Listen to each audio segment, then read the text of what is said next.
Time Foot. Résultats, news, agenda et info off de la plus grande compétition africaine. Tous les jours de 20h à 21h avec Bilal Nenman sur Beurre FM. Et bonsoir à tous et bienvenue sur l'antenne de Beurre FM dans votre émission Time Foot, votre quotidienne spéciale Coupe d'Afrique des Nations. Toute la rédaction de Beurre FM s'est réunie donc pour vous faire plaisir afin de vous concocter chaque soir des émissions de talent et proximité pour vous, rien que pour vous, chers auditeurs de Beurre FM. Et durant ce mois du football africain, on vous donnera la tendance et toutes les dernières infos de cet événement assez festif sur le continent africain et même ailleurs. Et ce soir, durant 1 heure, comme d'habitude, Yanis, notre réalisateur, se fera un plaisir de vous faire réagir sur l'antenne de Beurre FM en composant le numéro du standard. On le rappelle, ce fameux numéro, le 01 53 48 3000. Au menu de cette émission, en ce lundi soir, le Cameroun. Eh oui, les Lions, justement, qui réussissent leur première dans cette entrée de cette fameuse CAN. Nous accueillerons pour la première fois sur cette antenne Emmanuel Korkostegui, journaliste chez nos confrères de l'équipe et réalisateur du magnifique récit sur Djamel Belmadi, sélectionneur des Fennecs. On s'attardera aussi sur le Sénégal. Et oui, les Lions de la Teranga et sans oublier les Lions de l'Atlas. Il n'y a que des Lions ce soir avec moi pour m'accompagner sur ce magnifique plateau. C'est pas la Champions League, mais pourquoi pas Champions League versus africaine, c'est promis. Allez, c'est parti avec le JT Sport de Jason. Go Time Foot, on y va. Time Sport. Info du lundi par des nouvelles de Novak Djokovic, bien évidemment. D'abord retenu, puis libéré ensuite en Australie après s'être présenté sans vaccination la semaine dernière sur le territoire. Le Serbe, longtemps menacé d'annulation de visa, aurait bel et bien recommencé à s'entraîner ce lundi et espère toujours participer à l'Open d'Australie qui débute d'ici quelques jours. En football, transfert, Samuel Umtiti a prolongé son contrat avec le FC Barcelone jusqu'en juin 2026. Annoncé constamment sur le départ, le Français s'est finalement entendu avec son club pour diviser son salaire et permettre au passage l'enregistrement de la nouvelle recrue Ferran Torres auprès de la Ligue espagnole. Toujours en foot, fin de saison pour Federico Chiesa, victime des ligaments croisés du genou gauche hier soir lors de la rencontre entre l'AS Rome et la Juventus en Serie A. Voilà, c'est tout pour ce soir, en vous souhaitant une bonne émission avec Bilal Nenman dans cette édition spéciale Coupe d'Afrique des Nations. Un grand merci à notre rédacteur Jason et pour m'accompagner ce soir, on aura Achille. Comment ça va Achille ? Ça va, bonne année à tous. Bonne année, c'est vrai Achille. Meilleurs vœux, j'espère que c'est la première fois qu'on est avec bien toi. Pour vous. Depuis le début plaisir d'être en votre compagnie ce soir. Ah ben nous aussi, on verra. Il a des petites infos croustillantes comme à chaque fois. Achille, justement. Mourad est de la partie. Comment ça va Mourad ? Ça va très bien Bilal, bonsoir à toutes et à tous. Mourad aussi il est en vacances aujourd'hui. Ouais, c'est la rentrée aussi de Mourad. Voilà, on débute avec la CAN, donc ouais, du 18e. Bonne année à tous. Aussi une petite pensée à Vivien. Samir est là. Comment ça va Samir ? Bah écoutez, super, bonne année tout le monde. Et la santé Samir, surtout. La santé avant tout et très content d'être autour de ce plateau, mais avec vraiment un invité magnifique. On va en parler en deuxième partie d'émission et surtout on va parler de la CAN et j'espère qu'on va être plus spectaculaire que ce qu'on a vu sur le terrain pour le moment. Ah ben on va voir. Juan Trocé est là avec nous ici. Comment ça va Juan ? Très bien, buenas tardes à todos. Et là, je vais vous le dire, c'est quand même un scoop. L'Espagne ne va pas gagner la CAN. Aïe. Eh oui, Juan. On en a parlé juste avant l'émission. Mais l'Espagne regarde n'aura pas la CAN cette année. Oui, justement, on va s'attarder. En fait, il veut dire à travers ce message que s'il l'a joué, il l'a gagné. Pourquoi il pas ? la gagnerait, justement. Ça sera assez intéressant. C'est un petit message minimal, mais bon. La CAN 2022, allez, on y va du côté du Cameroun. Time Sport. Le sujet des sociaux. Le Cameroun qui réussit son entrée justement dans la compétition. Et oui, dans ce match d'ouverture, les Lions indomptables ont dominé 2-1, Achille. Ça le fait tout de même, d'une certaine manière. Ils sont là présents. Bon, le travail était fait. Le travail était fait. Fallait pas s'attendre à plus en ce qui concerne une qualité de jeu ou autre. Il y a eu une grosse pression, une magnifique cérémonie d'ouverture. Franchement 10 sur 10 sur tout le contexte et tout ce qui allait avec. Et d'ailleurs, à ma grande surprise, un arbitrage digne de ce nom, qui a été vraiment très juste, à mon humble avis, ce qui fait que au final... Sauf sur la sollicitation de la VAR, je pense qu'il a mis un peu de temps, mais bon, c'est peut-être pas de son ressort. Après, c'est peut-être pas forcément son ressort, mais je pense qu'il a eu le temps, les retransmissions audio, le temps qu'elles se fassent. Néanmoins, oui, le Cameroun s'est imposé, j'ai envie de dire, logiquement, même si c'est vrai que ça a été un peu poussif, mais au final, la hiérarchie a été respectée. Et par la suite, on avisera, on verra bien pour la suite de la compétition, quoi. Ouais. Voilà, le Juan José, c'est Camerounais. Ouais. Moi, je pense que concernant la cérémonie d'ouverture, je pense que c'est important aussi de souligner, c'était très réussi. Il y avait, je crois, la star congolaise, c'est ça, à défaut d'être présent. est qualifié pour la compétition. Ils avaient c'est Ipoupa, c'est ça, qui nous a fourni une prestation incroyable. Donc la cérémonie d'ouverture est réussie. Je voudrais aussi saluer le Cameroun pour l'organisation de cette CAN qui a été aussi perturbée de par la crise sanitaire, et je ne vais pas rentrer dans des circonstances politiques, mais par d'autres aussi paramètres. Donc voilà. Et je voudrais aussi passer un petit message. Alors, Mourad, puisqu'on parle d'organisation et d'entrée en compétition, aux journalistes algériens qui sont fait. Alors, les journalistes algériens. Il y a 3 journalistes algériens qui sont organisés. En fait, à la sortie de leur hôtel, ils sont fait agresser par par tout simplement des voyous. Donc voilà, j'ai juste envoyé un message de soutien. Ça aurait pu être d'autres journalistes d'autres pays. Là, en l'occurrence, c'est des journalistes algériens. Donc, je voulais leur manifester à travers notre émission tout notre soutien, et en espérant que cette compétition, à l'image du Cameroun, qui est un des plus grands pays de football, en tout cas à l'échelle continentale, puisse justement nous donner encore des moments de beaux moments durant cette Coupe d'Afrique. Concernant le match, c'est un vrai match de Coupe d'Afrique avec du physique, parfois trop, avec une belle ambiance dans les tribunes, avec un terrain un peu limite, un bon arbitrage, à souligner aussi. Je pense au tacle de la 40e seconde. Et le tacle de la 40e seconde, effectivement, on était tout de suite dans l'ambiance de la CAN, mais voilà, il y a eu des tops. Moi, j'ai bien aimé Vincent Aboubakar. Je vais laisser Juan José un peu évoquer ce match, s'il a pu éventuellement l'analyser ou le regarder, un minimum, mais très beau match de CAN, comme on les aime, avec de l'intensité, etc. Début de cette CAN. Juan José avec toi et Samir. Le mot utilisé par Achille, laborieux. Ça a été laborieux, mais c'est normal. Il a les mots justes, Achille. D'abord, parce que c'est le premier match, et tu l'as souligné, énorme pression sur le Cameroun, parce qu'il y a une histoire derrière, parce qu'il y a une histoire récente, justement pour la célébration de cette CAN qui a été en péril à un moment donné, et ça a été laborieux de façon générale. D'autant plus qu'ils se sont retrouvés menés au score par le Burkina. Donc effectivement, ça a été quand même compliqué pour les Lions, sachant que effectivement un premier match d'une compétition comme celle-ci ou n'importe quelle autre compétition est toujours compliqué pour l'équipe qui organise. Cela dit, j'attends voir mieux cette équipe du Cameroun. On va parler d'autres matchs, d'autres sélections qui ont joué aussi, notamment aujourd'hui, et qui, pour certaines, nous sont quand même assez déçus. Mais c'est une CAN qui commence de façon laborieuse, comme le Cameroun au début. Alors, Cameroun-Burkina Faso, depuis dimanche 9 janvier, on le rappelle, l'Éthiopie, Cap-Vert. On va entendre Samir alors, avec ce Cameroun. Samir. Je rejoins assez ce que j'ai entendu. Après, Achille, faut pas avoir peur des mots. Pour moi, la logique, elle a vraiment été respectée. Moi, j'ai trouvé...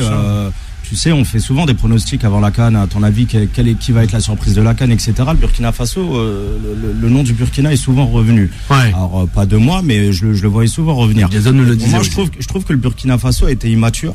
Parce que tu ouvres le score, et après perdre le match sur des grossières fautes, et tu l'as si bien dit. Moi, l'arbitrage algérien, c'est un arbitre algérien du coup. L'arbitre principal, pour moi, a fait une très belle partie. Et pour revenir à ce que tu as dit, Mourad, il est gêné en fait en direct sur l'action. Tu sais que t'as le VAR ou la VAR, et tu sais qu'en fait il va revenir dessus. Donc je trouve que sur l'ensemble du match, avec la pression qu'il y a sur le pays organisateur, je trouve que sportivement, finalement, ils ont répondu présent. Alors le premier match, là on va parler tout à l'heure de Sénégal-Zimbabwe, on va reparler de Maroc-Ghana. Aussi les Marocains. Pour l'instant c'est pas fou là. Je pense qu'on va plus s'amuser ce soir que ce qu'on a vu depuis. Alors ça va très bien. Achille, vas-y. Aussi, on va avoir de belles surprises. Moi, je pense à la CAN, comme le Cap-Vert. Je le disais déjà. Je pense que cette équipe-là est très sous-estimée, et emmenée par Julio Tavares en attaque. Et je pense que cette équipe-là, qui est une équipe qui, si je ne dis pas de bêtises, en est peut-être à sa première participation à la CAN, première ou deuxième, et en fait joue totalement décomplexé. C'est-à-dire que contrairement à des équipes comme le Cameroun, le Sénégal, l'Algérie, le Maroc ou même d'autres sélections africaines, en fait, ils ont rien à perdre. Du coup, ça va être des matchs extrêmement pièges. Et je pense que, comme tu l'as bien souligné, le Burkina, c'est une bonne équipe, mais elle a manqué de maturité. Et par contre, la fraîcheur de ce type d'équipe, de ces petits poussés entre guillemets, type Cap-Vert, je pense que ça va faire beaucoup de bien. Et attention. Moi, je suis un peu déçu par la prestation. Alors, Mourad, pourquoi ? Pour rejoindre ce qui se dit sur ce plateau concernant le Burkina Faso, je suis un peu déçu de par justement le parcours du Burkina Faso en phase de qualification pour les barrages de la Coupe du Monde. Ils avaient montré un très beau visage face à l'Algérie, en aller-retour, même si l'aller s'était joué au Maroc et au retour à Blida. J'avais aimé leur agressivité, et justement le fait qu'il n'y ait pas la VAR appliquée, peut-être qu'ils étaient un peu conditionnés par le fait qu'il n'y ait pas de VAR durant cette Coupe d'Afrique, donc c'était un peu sur leur lancée de cette agressivité, mais bon, ils ont été rattrapés par la VAR. Après, il y avait des absents, côté burkinabé, le solide défenseur Topsoba du Bayer Leverkusen, il avait été très très bon, que ce soit à l'aller ou au retour face à l'Algérie. Donc vous avez fait un parcours honorable, et ça nous permet aussi de découvrir d'autres joueurs, notamment Sangaré, qui joue à Quevilly-Rouen, même s'ils sont dans le ventre mou, je l'avais trouvé excellent à Blida, avec sa patte gauche.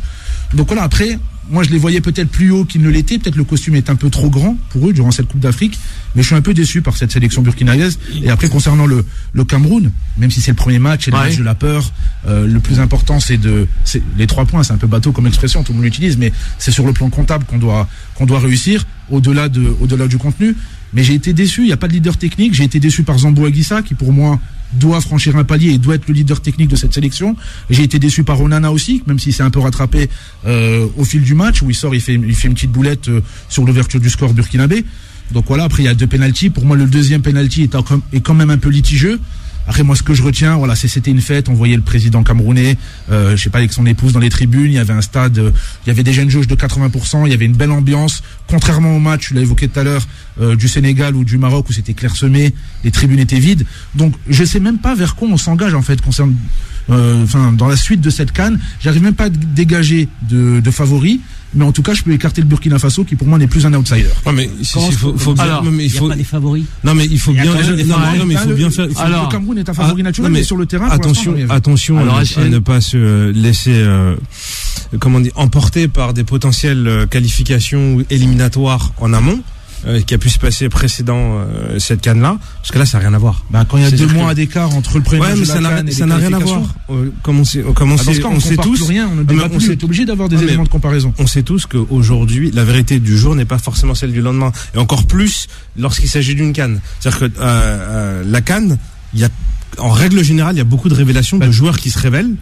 Tu dois t'appuyer sur certaines vérités d'antan pour avoir des certitudes d'aujourd'hui. Tu vois ce que je veux dire, c'est la logique du football. J'entends bien, néanmoins, la CAN te montrera qu'en règle générale, quand tu as des équipes qui ne sont pas des équipes confirmées, qui ont déjà remporté des compétitions à plusieurs reprises, ou qui la Zambie a gagné la CAN.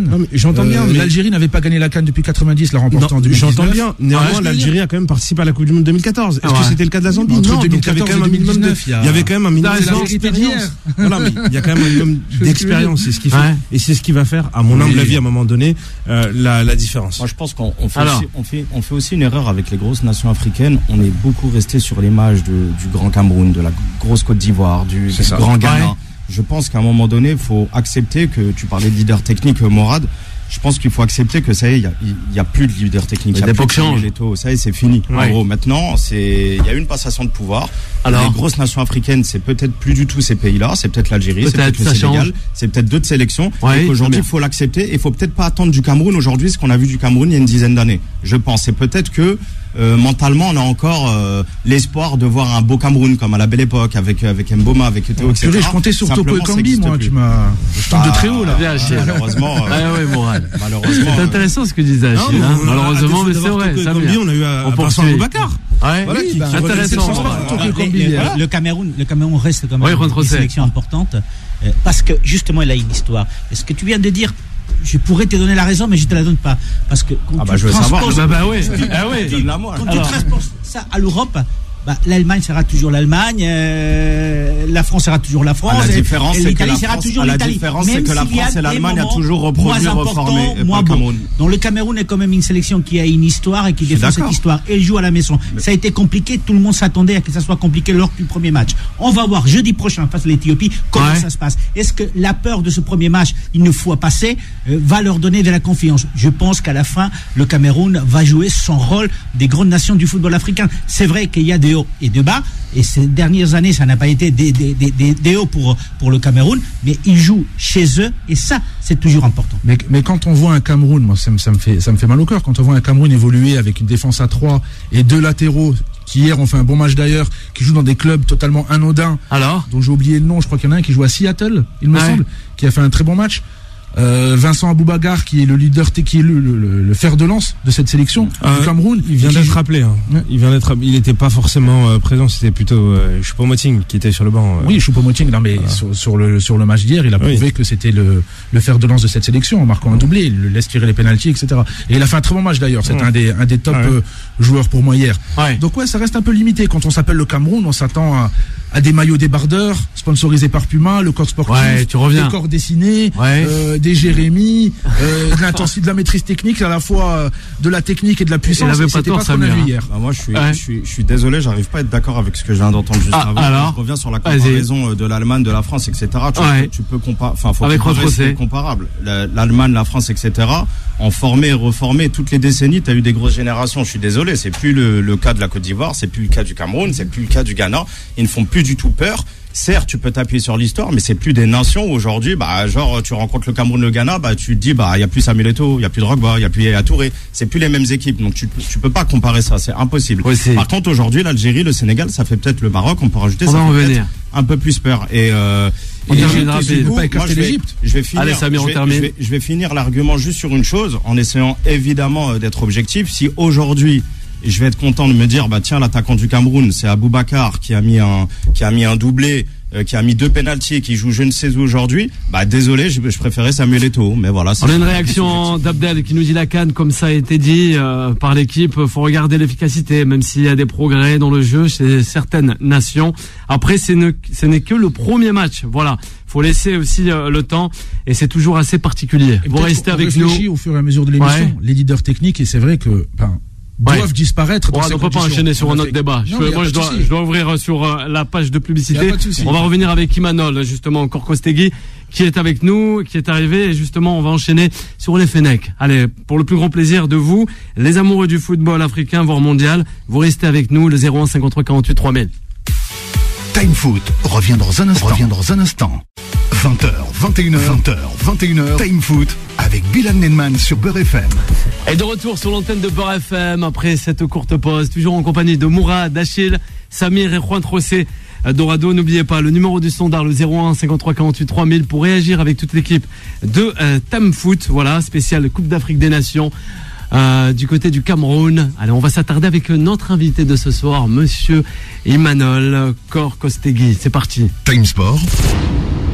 The Special One. On rappelle, journaliste chez nos confrères de l'équipe, et aussi, c'est lui qui a mis en place, réalisé ce magnifique récit sur le sélectionneur algérien, qui n'est autre que Djamel Belmadi. Bonsoir Imanol, comment allez-vous ? Bonsoir à tous, ça va très bien, merci beaucoup pour l'invitation. Merci à vous d'être avec nous, justement, implication totale et collective, c'est ce qu'on pouvait lire en tout cas sur les pages de chez nos confrères de l'équipe.fr, agressivité permanente, abondance de joueurs, technique, grande force offensive, telle que nous le donne à chaque fois, de jour en jour, Samir, et oui, qui connaît si bien aussi cette sélection africaine, tout comme aussi Mourad, par le talent de Mahrez, entre autres, ou Belaïli.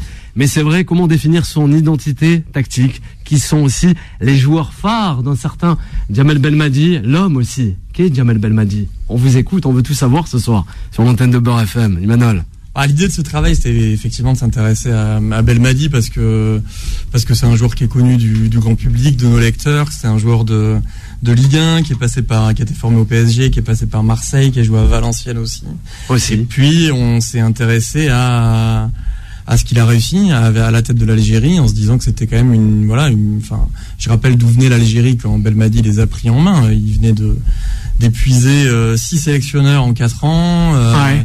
Ils avaient perdu au premier tour de la CAN 2017, ils s'étaient pas qualifiés pour le mondial d'après. Donc quand Belmadi récupère l'équipe, il y a du boulot. Et quand il dit à sa première conf de presse que l'ambition c'est de la gagner et qu'il va dire aux joueurs qu'il va gagner la CAN suivante, il y a pas grand monde qui y croit. Et donc qui est Belmadi, c'est comme le dit, je pense, Islam Slimani, que j'ai rencontré pour ce travail-là, il dit c'est la personne idéale au moment idéal. Enfin voilà, c'était l'homme qu'il leur fallait à ce moment-là, parce que Belmadi, c'est quelqu'un qui a tous les codes, voilà, qui est né en France, qui a grandi en France, donc qui est assez jeune. Il a que 45 ans. Il a entraîneur. Ouais, il a un bilan d'entraîneur qui est assez méconnu du grand public parce qu'il a commencé au Qatar et il a entraîné pendant 8 ans au Qatar. Ouais. Mais il a le plus gros palmarès de l'histoire du Qatar. Donc en fait, il a vraiment marqué les esprits là-bas. Et puis il a tous les codes, quoi. C'est-à-dire qu'il connaît parfaitement l'Algérie parce que c'est profondément un Algérien. Ouais. Il a été joueur en équipe nationale dans des années qui étaient. Je pensais qu'il était breton, moi. Je sais pas. C'est un campinois, voilà, il est Champigny, mais il est aussi profondément algérien, parce qu'il a joué pendant 4 ans en sélection dans des années qui étaient compliquées, quoi. Parce qu'il y a des binationaux, je rebondis sur ce qu'a dit Emmanuel, il y a des binationaux qui sont franco-algériens, mais qui ne sont pas forcément rattachés à l'Algérie, à leur pays. En gros, mon travail, c'est un très long récit en plusieurs chapitres qui raconte toutes les étapes de sa vie.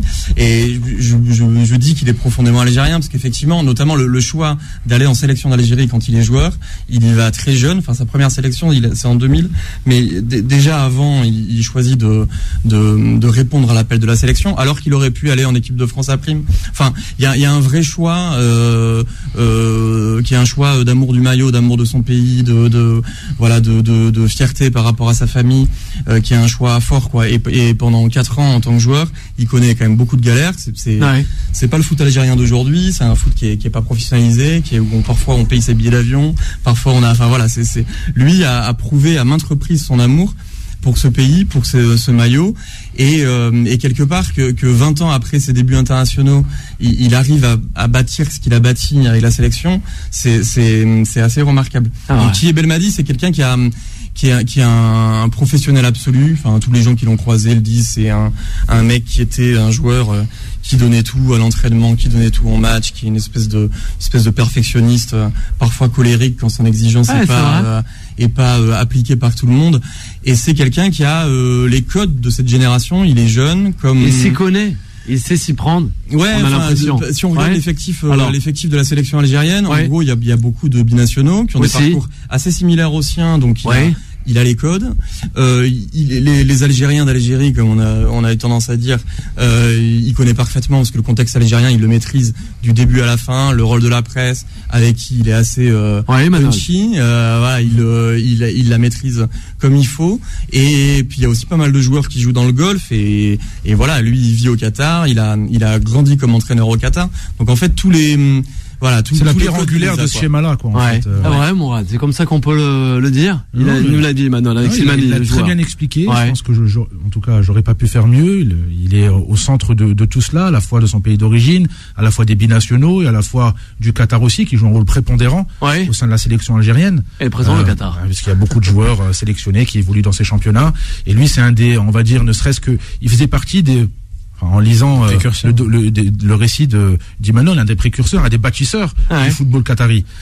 Et moi, j'avais une question justement pour. Alors, Belmadi, c'est, à part à travers quelques interviews post-victoire Cannes 2019, ça a l'air d'être un personnage assez opaque, assez fermé, difficile d'accès.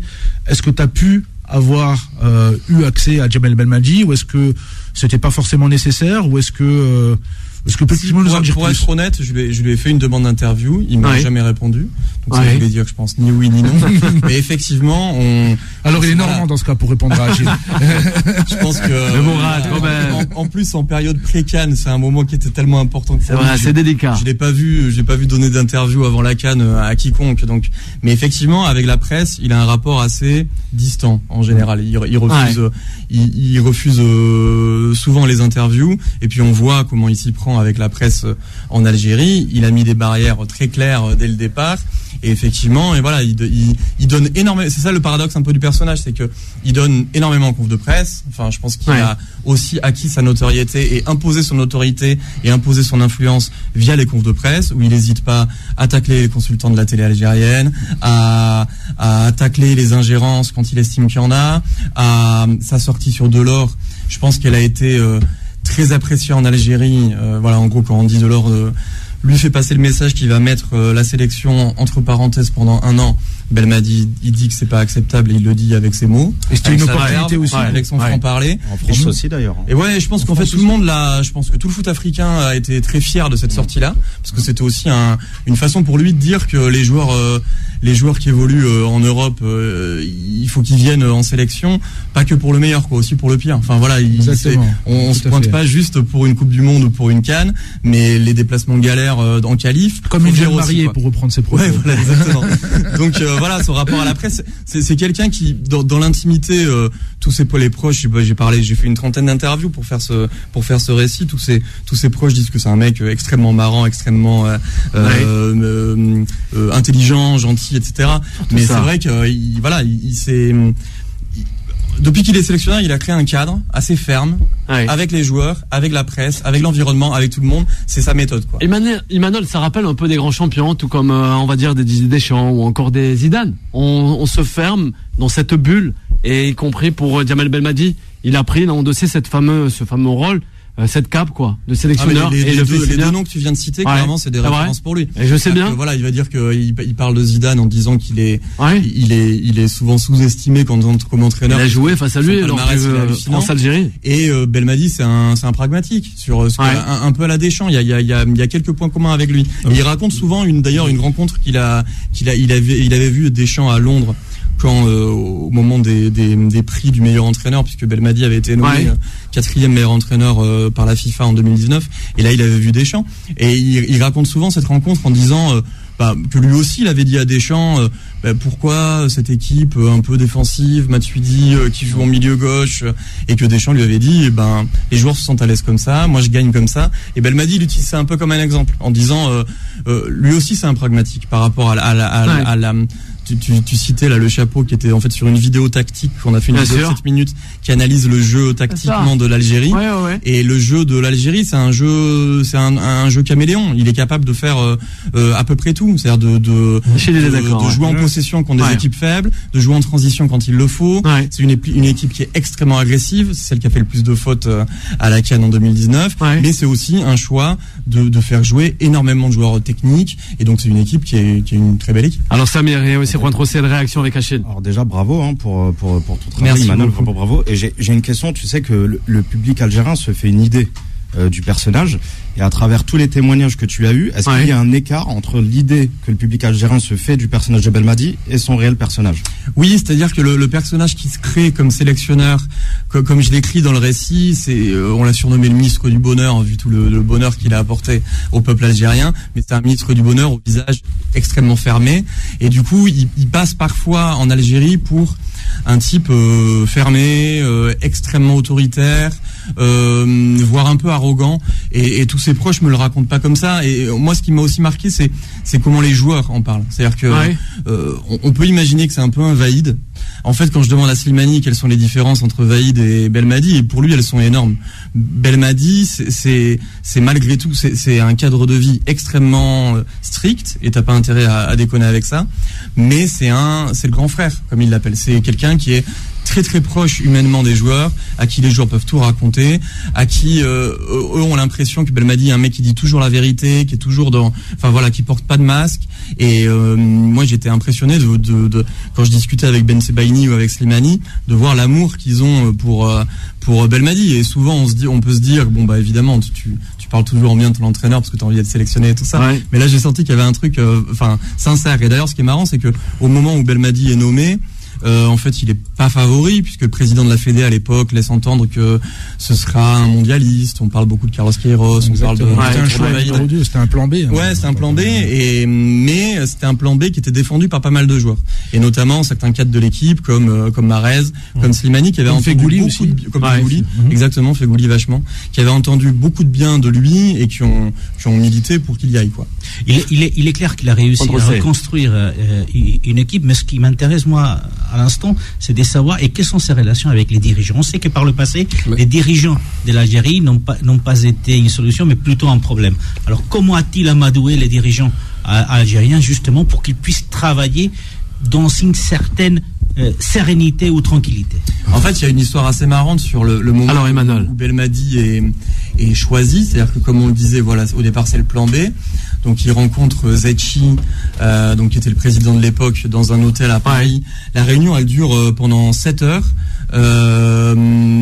Zetchi, au départ, est pas forcément convaincu, et en fait Belmadi il le séduit en 7 heures, il le séduit par son pouvoir de conviction, par sa personnalité, parce que les mecs disent en général que quand tu parles de foot avec Belmadi, t'es convaincu, parce que Belmadi est un fou de foot. C'est un mec, Wadou me le raconte dans l'article, quand il jouait à Valenciennes avec lui, c'est un mec qui connaissait le latéral droit du championnat portugais, c'est vraiment un malade de foot. Et en plus avec Zetchi, c'est un mec qui avait Belmadi est arrivé avec un projet extrêmement précis, et notamment pendant cette réunion-là, où l'officialisation elle a lieu après la réunion, tu vois sur la tête des deux, sur la photo officielle, que la réunion elle a duré 7 heures, qu'il est tard, qu'ils sont un peu crevés. Mais pendant cette réunion, par exemple, Belmadi il pose la question sur Belaïli. On en reparlera sans doute, qui est devenu un joueur majeur, clé aussi, mais qui à l'époque est complètement tricard. Et Belmadi demande à Zetchi, est-ce que Belaïli il est blacklisté par la Fédé, parce que il a été suspendu, contrôlé positif à la cocaïne et suspendu pour ça. Est-ce qu'il est blacklisté parce que ce serait un mauvais exemple pour la jeunesse? Zetchi lui dit non, pas du tout. Et donc Belmadi lui dit moi je crois en Belaïli, et je vais le réhabiliter, et on va construire quelque chose de grand avec lui. Bien sûr. Oui, Achille, on revient à toi. On a des personnes, je crois, c'est quand même parce que j'allais y venir justement. Il y a un gros point commun avec Didier Deschamps. Alors, c'est-à-dire que il a en fait ce côté-là au niveau de la direction de la fédération, mais en fait ils ont les clés du camion. Et ils travaillent sereinement. Et ce qui est encore plus surprenant, c'est que malgré le départ, l'éviction de Zetchi, il détient toujours les clés du camion. Ce qui veut dire qu'il a réussi à fédérer à la fois les joueurs, parce qu'il faut pas oublier que par le passé, quand il était joueur, il a été capitaine de cette sélection. Donc automatiquement, c'est une autorité naturelle, et le fait d'avoir porté le maillot de l'équipe nationale plus le capitanat, ça le légitime automatiquement, comme Didier Deschamps peut l'être. Néanmoins, à mon humble avis, va-t-il rester encore, d'après toi, à la tête de l'Algérie, ou alors il pourrait succomber à des sirènes venant d'une autre sélection? J'en sais rien, mais quel que soit le parcours à la CAN, je le vois. S'il y a une qualif parce qu'on en parlera Coupe aussi. Du monde, les qualifs pour le mondial pour les équipes africaines, c'est compliqué. Il y a que 5 places, donc ça va en mars, ça va être un match de barrage vraiment. Ça va être une grosse affiche.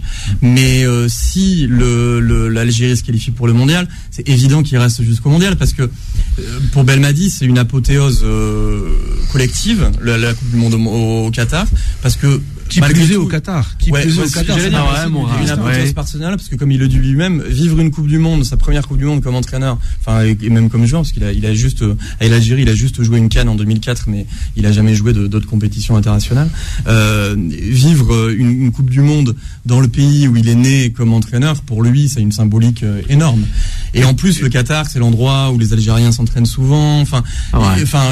Tout est fait pour que il se passe quelque chose pour l'Algérie à ce moment-là. Encore faut-il se qualifier. Ça fait sourire Mourad. Pourquoi? Je vais être un peu chauvin, et je vais être un peu, au détriment d'être algérien, je vais être belmadiste. Moi, j'aimerais qu'il boucle la boucle avec une qualification en Coupe du Monde au Qatar, et ensuite j'aimerais voir évoluer Belmadi dans un des top 5 championnats européens. À l'OM, au Paris Saint-Germain, non? À l'OM, ça serait franchement, quand je parle de Belmadi, ça titille tout le monde qu'un jour il s'assoit sur le banc de l'OM. Il a été aimé. Il a aimé à Marseille. Il a été vraiment très respecté. Une relation vraiment passionnelle pendant. Belmadi à l'époque avec Bakayoko. Si ma mémoire est, c'est ça. Mais vraiment, ils étaient chouchoutés. Il était du club. Exactement. À l'époque, Brahima. Mais non, en fait, mais vous avez tous rêvé.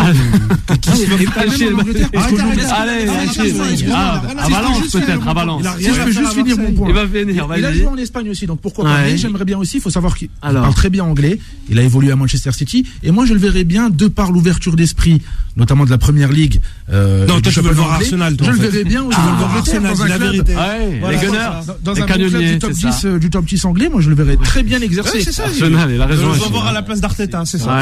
Si on écoute une interview qu'il avait accordée à nos confrères de Beansport, et vu que Belmadi n'est pas très langue de bois, il a confirmé qu'il viendrait pas sur le banc d'un club de Ligue 1, quoi. Donc je le vois pas faire de la langue de bois. L'Angleterre ou l'Espagne. Effectivement, Je te rejoins. Moi, je le vois plus en Angleterre. Ça collerait bien. Mais vu qu'il n'est pas langue de bois, je pense pas qu'il aurait dit quelque chose pour noyer le poisson. Donc je pense c'est bien à savoir parce que c'est vrai qu'il, par exemple, depuis son passage comme entraîneur, il est resté vivre au Qatar. Il est quand même très attaché à une vie paisible d'un point de vue privé. Voilà. Est-ce qu'il est fait pour la vie en club? Est-ce qu'il enfin, c'est pas ce qu'il est fait, c'est est-ce qu'il a envie de ça? Ça, franchement, j'en sais rien. Là, ce serait la surmédiatisation du côté de lui. Il serait super exposé. Est-ce que lui, c'est ce qu'il recherche? Belmadi, c'est quelqu'un qui a besoin d'un projet lisible de haut en bas, c'est-à-dire d'avoir un président, comme tu le dis, comme disait Achille, qui lui file les clés du camion, un directeur sportif qui marche avec lui. Belmadi, il aura du mal à des projets un peu bancals, quoi. Rapidement, avant la pause, la dernière. Désordre de Longoria, sachant que Belmadi fait le travail de Longoria. Longoria, qui est un ancien recruteur beaucoup mieux que lui. C'est un acharné des vidéo-analystes. Donc je pense que la hiérarchie, elle aura du mal à être respectée. Ça fera pas plaisir à prendre Rosset. Vous restez avec nous, tout comme Imanol Korkostegui. Oui, ça nous fait penser aussi, on a des réactions de Mourad, d'Abdel ou encore de Yvan qui nous disent c'est les stars du Mondial 90 avec la Roumanie. Voilà, je sais pas si c'est d'origine roumaine ou quoi, le nom de famille, mais en tout cas ça leur fait penser à ça, le nom de famille. À des auditeurs, oui, à des auditeurs, rien à voir. Désolé, c'est basque. Ouais, voilà. Donc voilà, rien à voir. C'est pas roumain du tout. Aussi bien le nom que le prénom.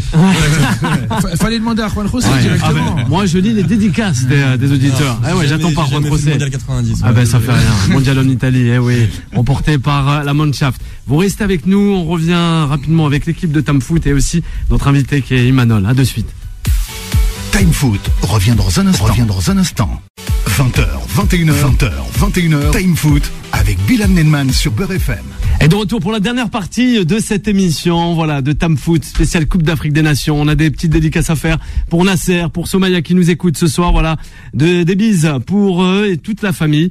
Ça au moins c'est balancé. Vous restez avec nous jusqu'à 21h avant de retrouver Vanessa à 22h avec Mourad, avec Achille, Samir et sans oublier Juan José et notre invité Imanol qui nous a parlé de ce monsieur qui est Djamel Belmadi, de cette sélection des Fennecs qui jouera dès demain. Et oui, pour leur entrée en lice dans cette Coupe d'Afrique des Nations au Cameroun. On va s'attarder sur deux autres nations, les Sénégalais et les Marocains. Time Sport, la troisième mi-temps.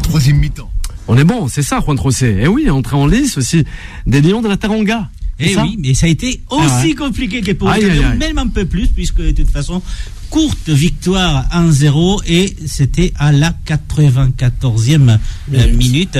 Donc encore une nation qui a une histoire dans le football mondial et qu'aujourd'hui effectivement se retrouve en très mauvaise posture, mais comme disait Mourad tout à l'heure quand on parlait Mourad il est amoureux de la NBA aussi, je sais pas l'important c'est j'ai capté Mourad, tout le monde est sur son téléphone, il est trop vif Mourad, comptable, et les 3 points sont revenus du côté du Sénégal. Mais si on attendait le Cameroun, on était plus ou moins déçus. Par contre, personnellement j'étais assez déçu de la prestation sénégalaise. Donc, dès la chance pour eux aujourd'hui. Est-ce que ça va durer lors de la deuxième journée? Ça reste à voir. Samir, il regarde assez bizarrement. Oui. Mourad, c'est le Ben Baker de Tam Sport. J'en perds mon latin. Voilà. Pourquoi pas Olivier Atoll? Ben Baker, c'est un second rôle. Ah non, Ben Baker, non. Ah non. Scottie Pippen, c'était pas un second rôle. Scottie Pippen, c'était pas un second rôle. C'est toi, Olivier Atoll. Non, moi je suis Ben Baker. J'aime bien. Moi je portais le lit de Ben Baker. Vous voulez un café? Ouais, je sais pas. Ça va. Dérange, non? Ouais, DBZ, Ben Baker, voilà, c'est ça. Dans les tribunes avec la boule qui agite le drapeau de la New Team. Arrête un peu. Achille, il était là aussi, il était présent. Samir, on l'écoute. Alors, les Sénégalais, à l'instar des premiers matchs, je me dis que peut-être les joueurs sénégalais sont des joueurs qui pour la plupart jouent en Europe, qui n'ont pas l'habitude de jouer peut-être au Cameroun à 14h sur des pelouses qui ressemblent pas à la pelouse d'Anfield. C'est compliqué, oui. Donc je me dis que pour un premier match, d'ailleurs Sadio Mané l'a dit en interview d'après-match, que voilà, il faisait très chaud, c'était pas facile de se réadapter. Il faut pas oublier que le groupe n'a pas eu le temps de bien préparer cette CAN. Ils se sont rejoints tous un petit peu à des jours vraiment d'intervalle, donc c'est pas simple. Et limite, ce premier match, est-ce que c'était pas leur match de préparation pour entrer dans cette CAN? Donc je leur en veux pas tellement finalement au Sénégal. Maintenant, là où c'est dangereux pour eux, c'est que c'est clairement une des 2 ou 3 équipes favorites de cette compétition, et forcément il va être attendu dans toutes les confrontations. Donc attention au Sénégal. Alors Achille, avant de retourner du côté du Standard, il faut pas oublier que il y a des absents, cas de Covid. Kalilou Koulibaly, Edouard Mendy, qui n'était pas présent aussi tout à l'heure cet après-midi. Je crois que Mané ne fera pas les 2 prochains matchs aussi là. Ah. J'ai cru avoir lu ça là juste après, bon il fera pas les 2 prochains matchs. On donne des infos à BFM, c'est ça. C'est grave. En fait, il y a un point commun avec toutes ces sélections, c'est que il y a pas de créateur. Il y a pas de créateur. Et ce qui fait que tu vas te retrouver à avoir des équipes qui vont faire des blocs bas, qui vont jouer très bas et qui vont systématiquement contrer. Et le Sénégal, le Cameroun a eu un peu plus de chance parce qu'il y a eu un peu plus de joueurs déstabilisateurs. Ouais. Mais tu vas voir que le Maroc s'en est sorti aussi, c'était très très aussi. Mais il n'y a pas de meneur de jeu, il y en a plus. Et en fait, le meneur de jeu est amené à disparaître. C'est un joueur en voie de disparition. En fait, c'est aseptisé contrairement aux décennies, aux précédentes décennies où tu avais des Augustine Okocha, t'avais des joueurs qui étaient capables de justement créer cette petite passe, trouver ce décalage et trouver ces brèches de défense regroupée et autres. Et aujourd'hui, tu les retrouves plus. Ouais. Ce qui risque de poser un vrai problème, je pense, à ces nations-là, qui vont être confrontées à des équipes qui vont jouer très bas, être extrêmement agressifs, et derrière, manque de peau, manger un contre, et on n'est pas à l'abri de... Moi, je suis avec Mourad. Moi, j'ai pas envie de vendre la peau de l'ours avant de l'habituer. Concernant le Sénégal, c'était un match qui s'est déroulé à 14h. Ouais. Je pense qu'il faut arrêter avec ces matchs à 14h. C'est une vraie purge pour tout le monde. C'est inhumain. À Yaoundé, j'ai regardé tout à l'heure, parce que je travaille, il faisait plus de 30 degrés à 14h à Yaoundé. Non, il faisait 29 degrés, précisément. Ouais. Excuse-moi, après, là, si tu fais il fait pas la même température à Nanterre. Oui, 29, 30. Allez, c'est pas.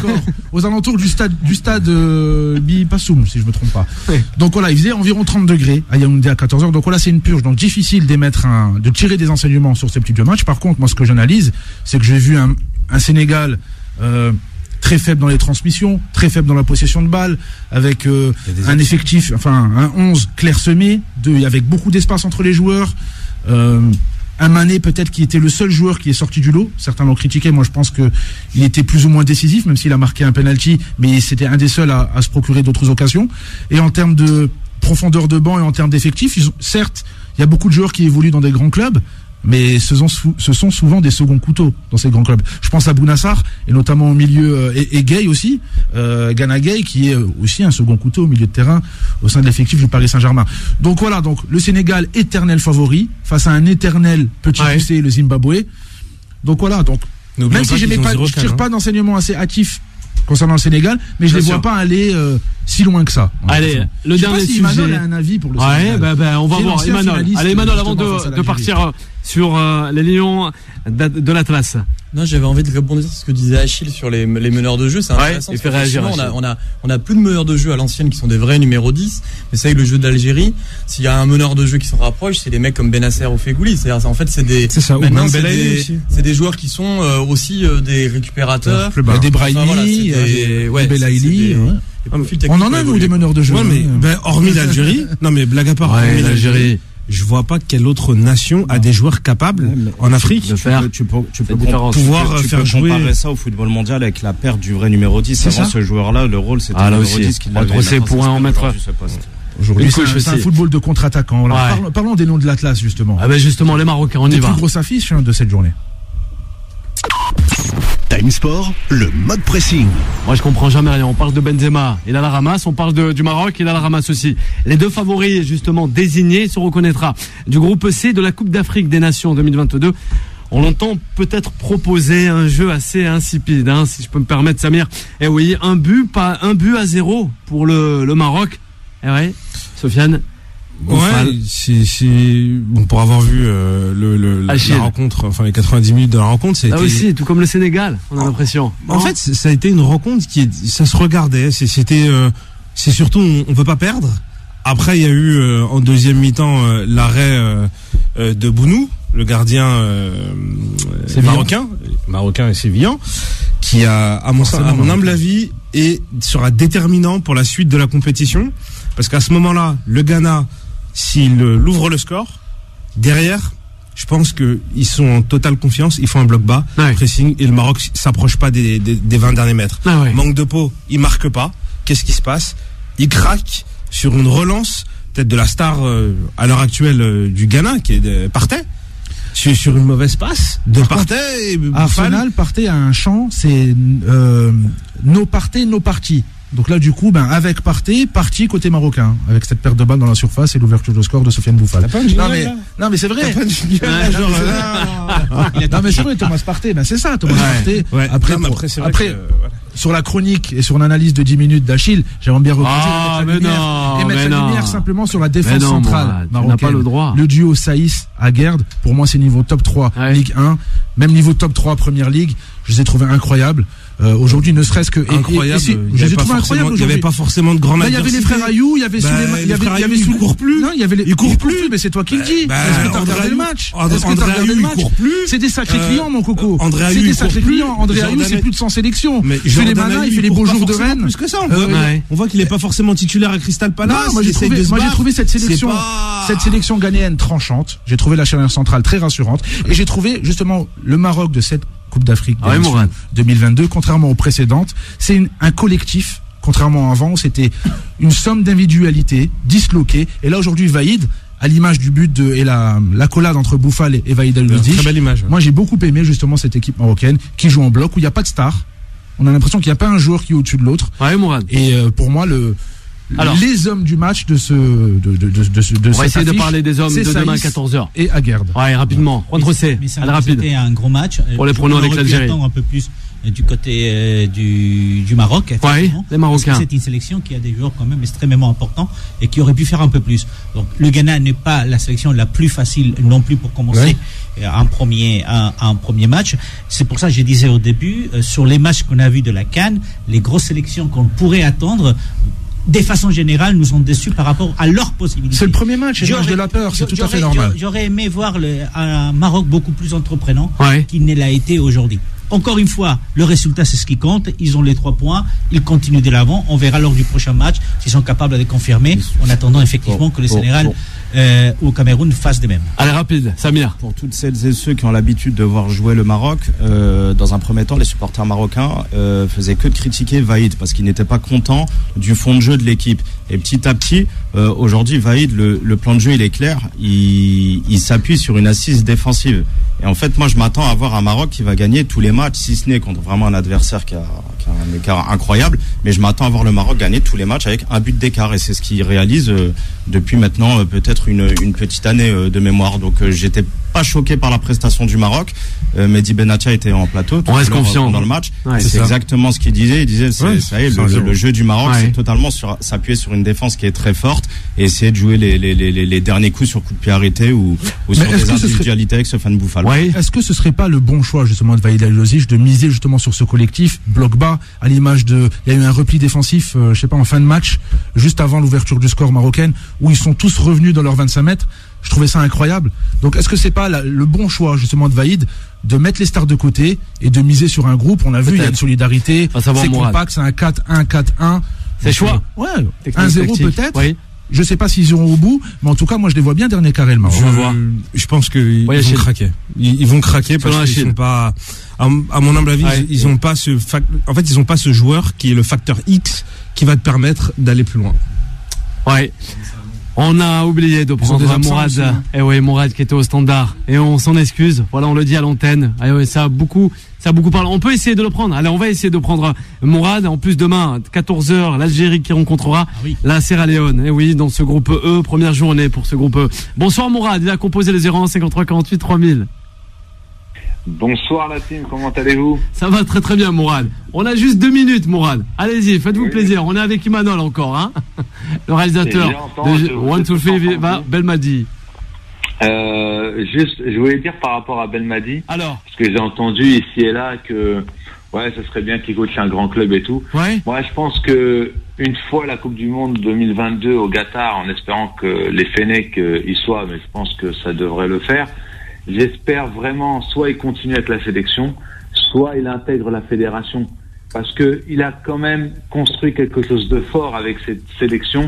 Et si c'est pour partir ailleurs et laisser après un chantier, je suis pas d'accord. Moi, je préfère continuer de construire pour l'avenir, pour les futures générations de footballeurs. J'ai envie d'être égoïste pour Belmadi. J'ai envie de le voir réussir ailleurs. En fait.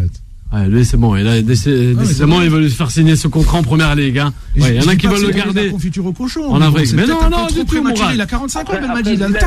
C'est quelque chose de très intéressant. Il peut faire un livret blanc, le soumettre à la FAF et ensuite entreprendre. Merci Mourad, on va écouter Mourad. On a 2 Mourad. Franchement, s'il doit entraîner un club, ça peut être n'importe où, mais ça peut être qu'à Marseille. Ah ben voilà, Emmanuel est d'accord. Mais non. Oubliez. Emmanuel, un grand merci d'avoir été avec nous sur l'antenne de Beurre FM. Vraiment. Merci beaucoup. Et où on peut se procurer ce fameux 1, 2, 3, Viva Belmadi. Sur l'équipe.fr, vous allez trouver ça dans la rubrique Explore. On veut regarder. Vous pouvez vous abonner et découvrir tout ça. Un grand merci pour cette disponibilité. Un grand merci aussi à toute l'équipe de la communication de chez nos confrères de l'équipe. Oui, Mourad, on n'a plus le temps. Mourad. Quelles sont nos affiches? Le FC Metz, l'Algérie L'Algérie, demain 14h. On verra après en fin de journée avec Adil Farkan. Demain l'Algérie face à la Sierra Leone à 14h. De toute façon, toutes les infos seront données sur les réseaux sociaux, notamment sur le site internet beurrefm.net. À demain. Retrouvez Time Foot tous les jours de 20h à 21h et en podcast sur beurrefm.net et l'appli Beurre FM.